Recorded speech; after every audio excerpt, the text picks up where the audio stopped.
Odhi nyime moko kuom riwruoge makelo ne ratiro mag joma mine kaunti ma Siaya koro dwaro mondo piny owacho ng'ad oko osuru ma ijuogo e taulo mag ria mondo nyiri yud thuolo kata taulo go nengo mayot. Kotane kod Nancy Juma mar riwruok mar Siaya Young Women Alliance gi ywak ni taulo mag ria osebedo manengo gi tek kendo thoth nyithindo manyiri ok nyal nyiewo gi ahinya to mago modak e gwenge ma yuto ji nitiere piny. Migilosa nyasi manobagi mar dhialo ler mar ria e kaunti no.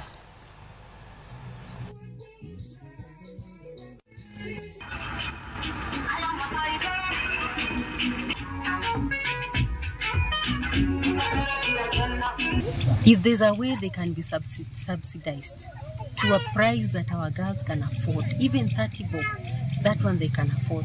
But if the lowest is 80 shillings within this locality, I think that subsidy will help our girls.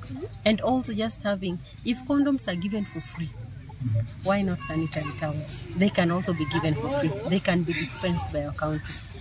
Samanyako ni edalacha, one lose a lot kaka community. Koro wadwa kwayo the government ni mondo konywa gikelo nwa taulo mag ria school mondo nyithindo oyud kaka nyalo yudo nikech most of the community kumwadake ni oginyal yudo kata mana taulo mar ria achiel manyalo support nyako.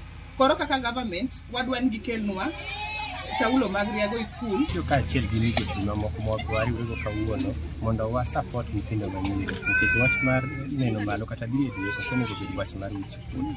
Wadwa ni wageng' mano kokalo kuom support kaka gik makonyogi kaka pads kod puonj makare mondo infections mabende timogi ka ok giluwo yorno maber mondo wagine kaka wanyalo tieko. Wan thuolo mar riwre gi ng'ata kata migawo moro amora man ready mondo wakony nyithiwa mondo lokruok obed e